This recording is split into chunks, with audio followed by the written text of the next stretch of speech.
Ladies and gentlemen, friends of all of us here all around the world, my name is Jeff DeVerter, and holy cow, am I excited to be back. Welcome to 2024, first episode of the year. I'm so glad that you guys are joining us here today. It's going to be a great show. I don't think you have any idea some of the amazing things we're going to talk about today. You know what? If you thought AI was cool last year, wait till you hear it this year. All right, Daniel, let's roll that stinger and get into the show.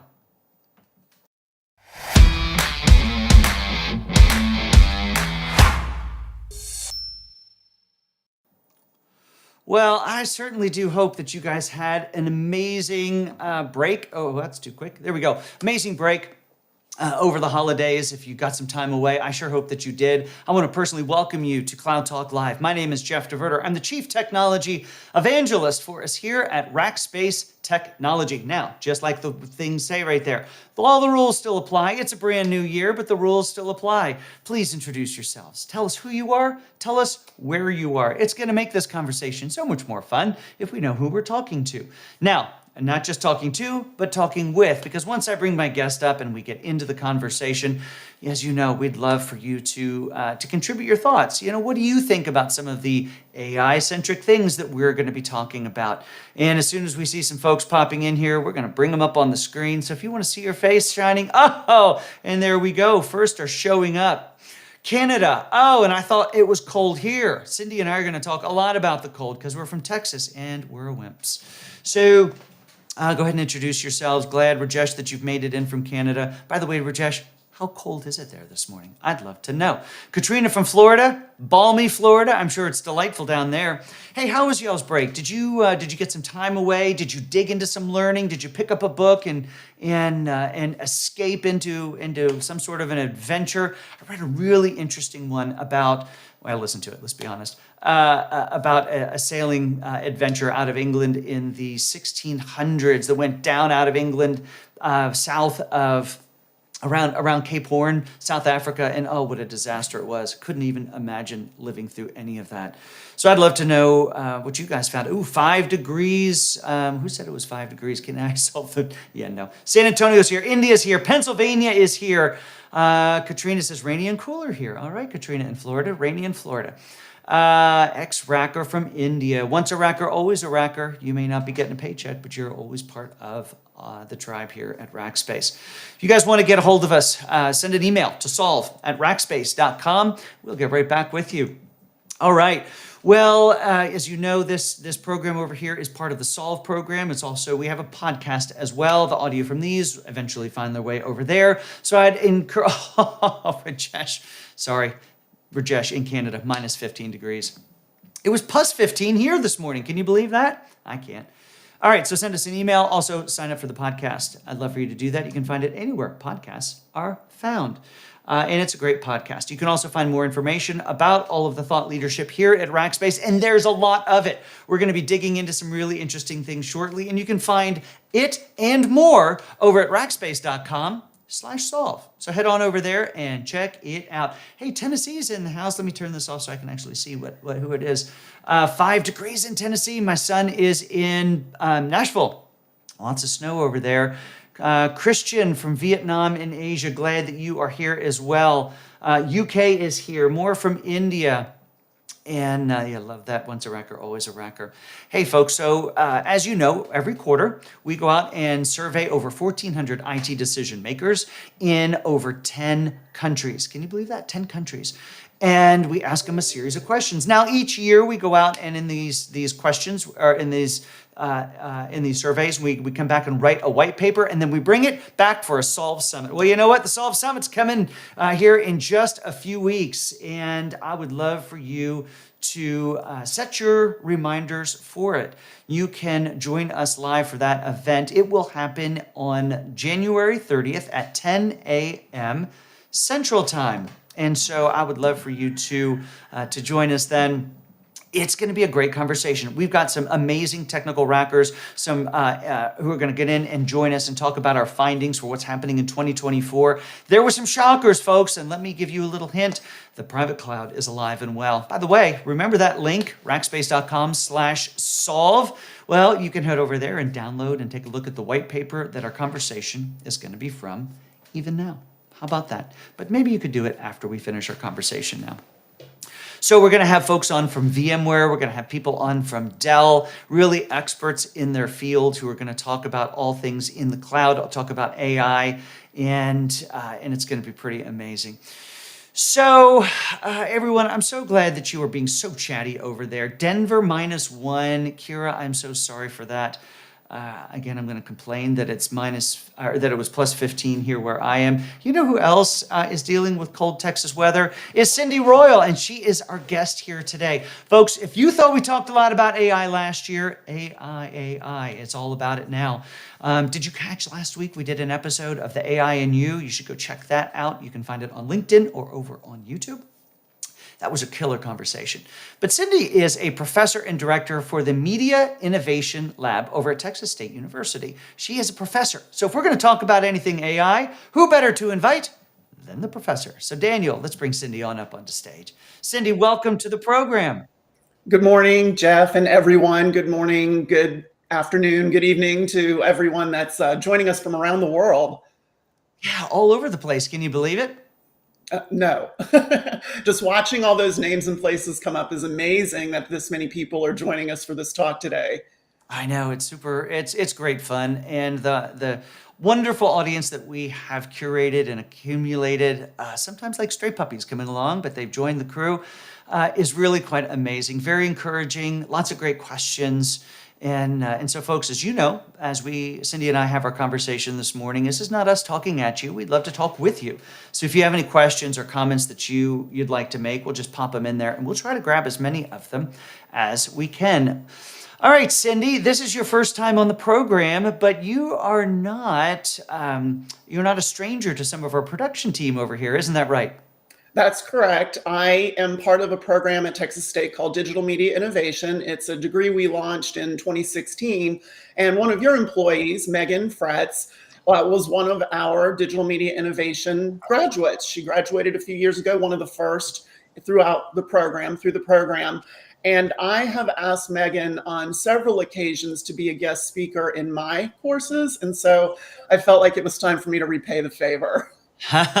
Well, she now has gone on to lead all of the things social here at Rackspace. She is one of our, I'll call her executive producers, who helps us bring all of these programs together, maybe even listening and hiding in the background, trying to ensure that I don't bring her up on stage, as I will sometimes do, surprisingly. We're super proud of Megan and the work that she's been able to do and grow at Rackspace. And she's just one example of the kind of employees that come out of that program that work for tech companies, media companies, startups, really any kind of a company that needs technological expertise, which is everybody these days, right? So true. Now, Cindy, we're going to get into some conversations about AI here shortly, but I'd love for you to talk a little bit about that program over at Texas State University and how it's different, because I'm really impressed with how you guys have seen the changes in the marketplace and what's needed by employers and by up-and-coming employees. So maybe talk a little bit about the evolution of the program and what it's all about.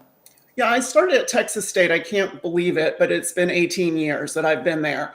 And we were a pretty traditional mass communication program with journalism, advertising, PR type degrees. And so I started teaching web design and some digital courses to supplement those degrees. But over time, I started thinking that there were these new and emerging roles that were coming up that maybe were not being satisfied by the requirements of the more traditional degrees. And got with a group of faculty. We did some design thinking. We talked about the kinds of students that we wanted to create throughout our program, and came up with this digital media innovation degree that teaches students a little bit about coding, a little bit about social media, a little bit about multimedia, but really just preparing them for anything for the future so that they understand that things are going to be changing, and they're not only going to work in a digital technological world, but they're going to influence it and have a role in creating it into the future. And we've just been very successful in seeing students move into all kinds of roles with titles that didn't exist maybe when we started the program. They definitely didn't exist when I was starting to think about going into a digital professional world.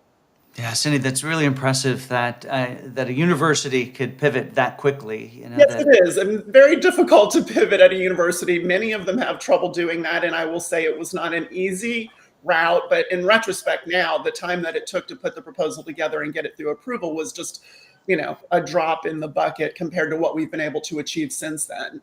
Isn't that amazing? Even just having the platform that you could then launch it and then evolve it as the market itself evolves. Yeah, and one of the ways that I pitched it in the early days was calling it a startup in our program. I love And so that. that's exactly what it has become. Isn't that great? I love you. You think about higher ed. We think about universities. We the things that don't come to mind are nimble, pivot, quick, aggressive. I think of slow think tanks that are going to ponder. Let's get a committee together to explore this over the next 3 or 4 years. Not let's just put a proposal together and make it happen. Those are all true. Yes. So true. Well, and you become a bit of an expert in the area. You, of course, are here in Texas. Texas State is just up 35 from us, but you've been invited to. You were invited out to go speak about AI to a group, and I'd love for you to tell us that story. So first of all, I have to preface this. I am no AI expert. I'm sure that there are many AI experts in rack space that can talk more technically about this topic. And I've just been trying to get my head around AI for the past year, really thinking about how it might fit into our program, what our students need to know about it. And last fall, the Women Communicators of Austin contacted me and asked me if I would do like an AI 101. And I almost said no, because again, I don't feel like an expert. But it was one of those things where I felt like, well, this will push me into the space. It'll give me a reason to Your reason to do a little learning. to do the research and pull something together. And so I was able to do that for them. But my thinking about AI really started when I attended South by Southwest last March. Yeah. And prior to that, I was unimpressed. I had used ChatGPT a little bit and was asking it questions to which I already knew the answers and was getting, maybe 50% correct results. Things just looked out of place a lot. And so again, unimpressed. But then I went to South by Southwest, and a lot of the different panels and discussions I went to there really emphasized that there are different ways to use AI, and being able to learn the ones that are going to be most useful is going to be the most important thing to do. And you should consider your use of AI as more of an intern or an assistant, as opposed to being able to have it do the work for you or to replace you. So, and I love that. And so many have adopted that as the way to be used. I mean, think about Microsoft's own nomenclature, Copilot.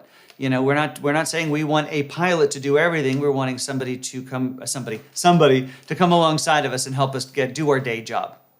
Yeah, and when I thought about it, I was like, I could use an intern, a free one that is there all the time, that's always friendly and awake and, willing to answer any question that I had. And so I started playing with AI after South by Southwest in a variety of different ways. And, and we'll talk about some of those things. I can talk about, personal, professional, but, we're really at the beginning of this. I think there's no one that's like a complete expert at this point, and things are going to be changing as we go into the future. Well, and the best way, because it's transforming so quickly, I feel like the best way to stay abreast of it is not just, of course, reading and looking at announcements, but to just use it on a day-to-day basis. I've started, there's the browser wars, and I've actually gone back to using Microsoft Edge because I use a PC. And in there, you can bring up the Bing Copilot. So it's ChatGPT effectively baked into the browser that's aware of the browser session you have. And you're able to then ask questions of what's going on in there. Summarize this article. If you're on a shopping site, tell me about the pricing trends of this item over time. All kinds of nifty stuff that you could do with it in real time. And of course, if your organization is paid for Microsoft Copilot, then you've got it baked into the whole Microsoft suite as well. Go ahead, Cindy.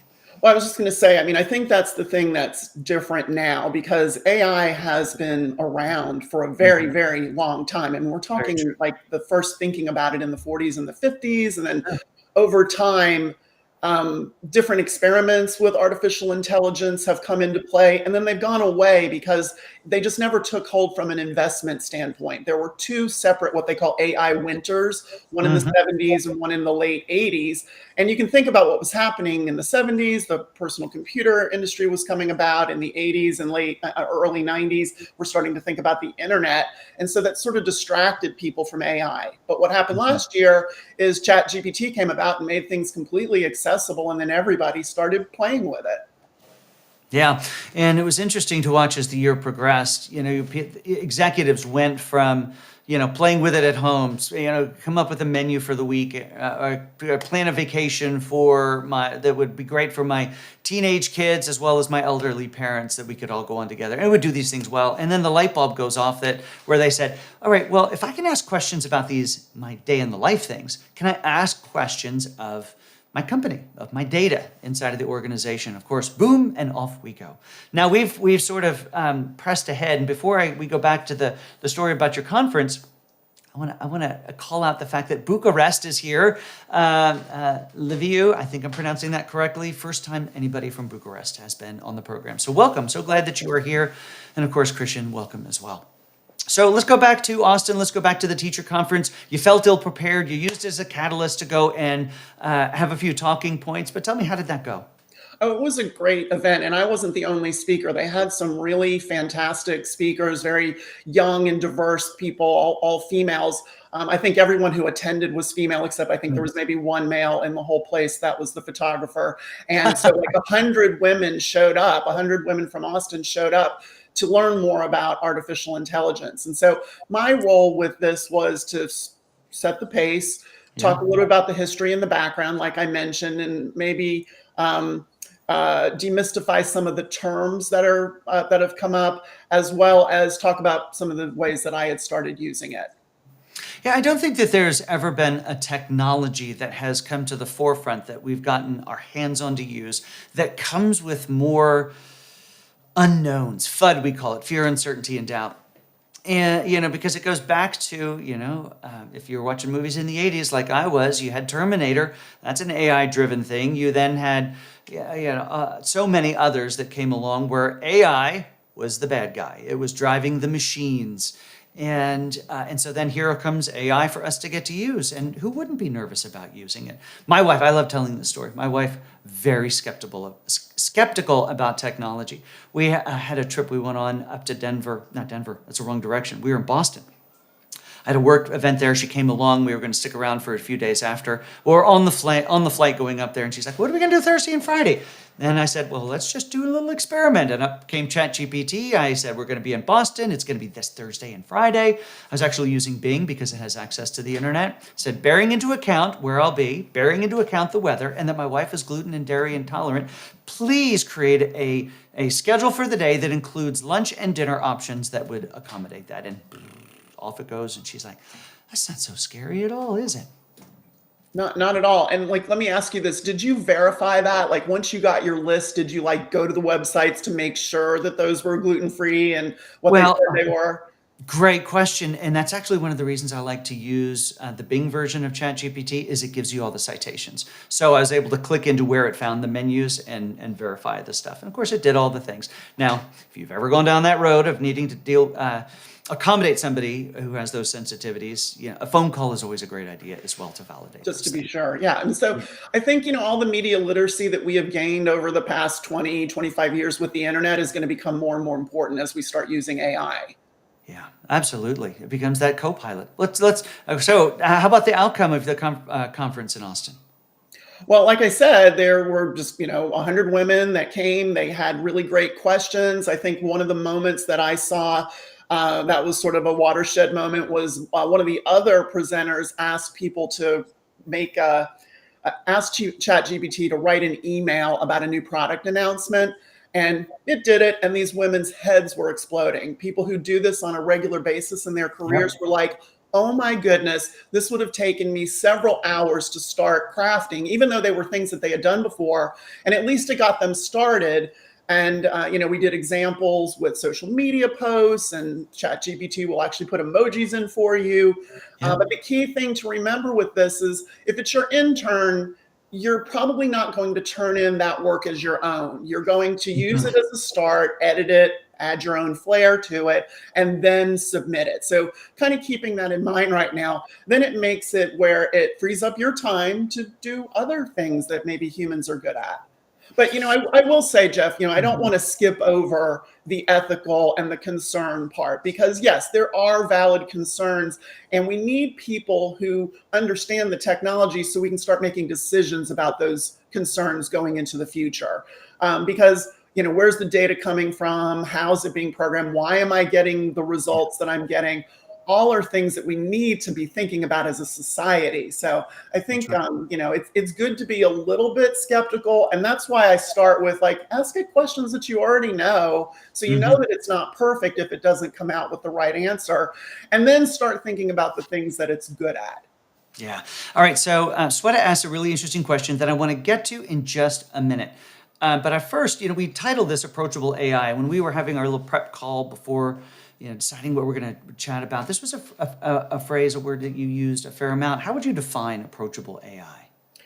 I think just because the technologies are available, that makes it accessible and approachable, and for people to just try. And that is something that I've been doing for the past year. Over Christmas break, I was sitting on the sofa with my sister, showing her different things we can do. And, one of the first things that I did was have it write a bio for me, which is, that thing you always have to do. And you kind of look in your email for the one you did before and you update it. If you should try it. Now, there's a lot of information about me on the web because I'm a professor and I put a lot of things on the web. But even for my sister, I had it write one for her, and she's not as well known on the web, but it wrote one for her that she could definitely start with that she felt was pretty good. And if you haven't done that, you should try it because it will make you feel like you're the greatest, pretty fancy person, most renowned. It's very good at puffing you up. And I would have to pull out some of those things that are too just too much. A little grandiose, maybe. Yes, a little grandiose.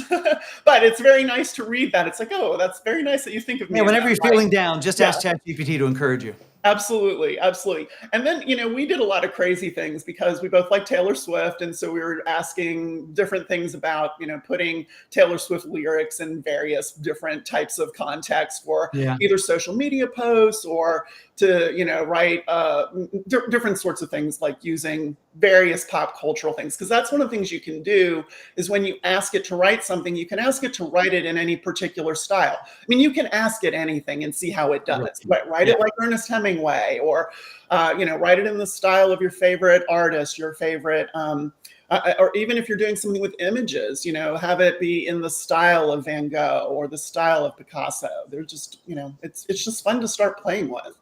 It's always interesting to have a conversation with an academic and understand the differences between myself and them. And you have it speak in the words of Hemingway. I make it speak in the words of in the tone of Seinfeld, and it does a quite good job of mimicking Seinfeld, by the way.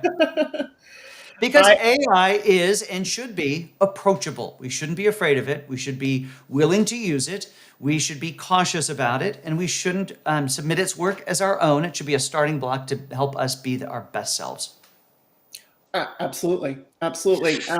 There are some places online. If you Google OpenAI examples, there is a place that gives a whole list of various examples of things you can do. You use the example of doing something on a travel basis. What are the top things I need to see in this area?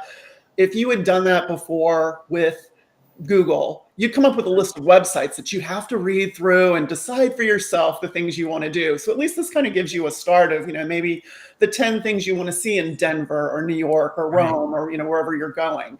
One of the ones on that list was create a rap battle.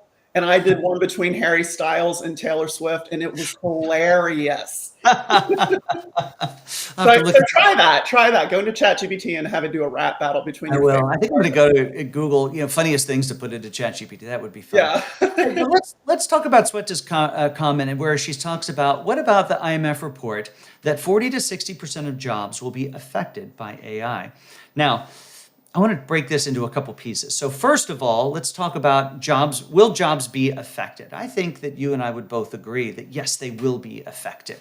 Now we have to put some definition around what we mean by affected too, don't we? Absolutely. I mean, I can't imagine that there will be many jobs that won't be affected by AI. When you think about the way that we use the internet and the way we use search so prevalently in our professional lives, it's going to Mhm. be the same thing. It's going to change the way that we receive and share information significantly.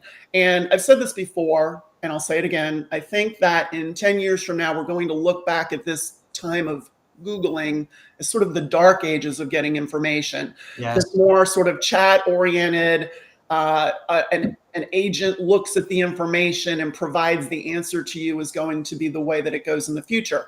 And so the people who adapt to that are going to be the ones that are going to be most useful in this environment, most hireable and employable. And the ones who kind of hold off on it may have trouble in the future.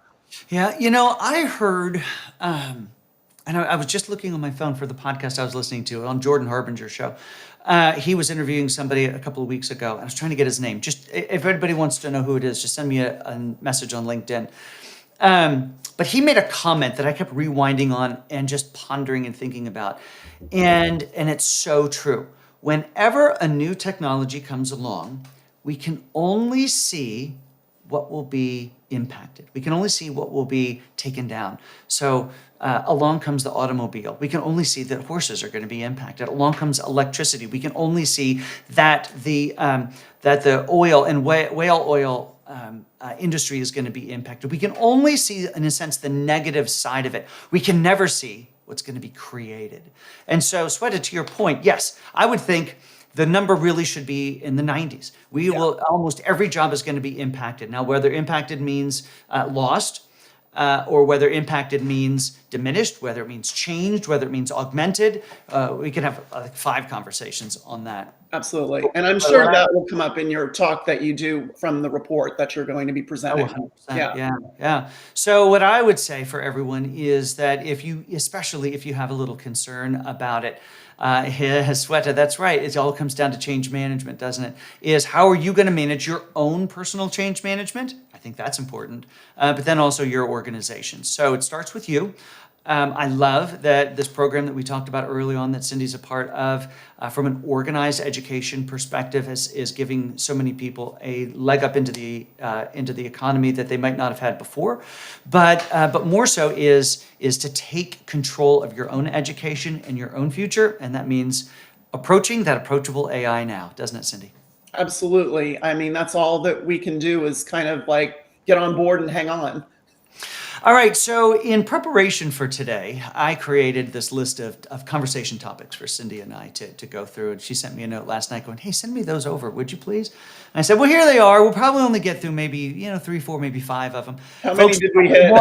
One of them, the very first, well, maybe it's 2. We got the introduction. We did get beyond the introductions. All right, so that means and there are 10 on here. So that means you Yeah. have 8 more invitations to come back, and we will take each of these independently because we are at the top of the hour. How did that happen so How fast? did that happen? It went so fast, but I do know how fast these things can go. And I'm happy to come back when I have trained myself and provided myself with a little bit more knowledge in each of those areas. Wonderful. Cindy, I know that you have a profile out on LinkedIn. And so, folks, I'd encourage you to go find her over there and follow what she's up to. She will certainly be back here as the year progresses. But Cindy, we didn't even talk about the cold weather too much once you showed up here. But you ended up with a day to yourself because classes were canceled. Why, folks? Because it was cold. Welcome to Texas. Well, thank you so much for having me. I've really enjoyed this discussion, and I've enjoyed watching everybody's comments. Yeah, I loved having you on, Cindy. Thank you so much, and I look forward to you coming back as the year goes on. So have a great rest of your day, folks. I want to remind you that in 2 weeks, that's at 10 o'clock Central Time on the 30th. There's already an event out on LinkedIn because, well, Megan Fleming Fretz is amazing. Is our Solve Summit: What to Expect from the Cloud and AI Technologies in 2024. Just go look for that over on LinkedIn. I'm going to send invitations out to anybody that I know to find, but I'd love for you to be there. Everyone, thank you so much for joining us for our first Cloud Talk Live of the Year. Cindy is going to be back. She's delightful. She's brilliant. And she makes AI so approachable. I hope that you have a great rest of your day. We will see you back here in a couple of weeks for the summit. And until then, everyone, my name is Jeff DeVerter for Cloud Talk Live, and I hope you have a great rest of your day. Daniel, roll the close.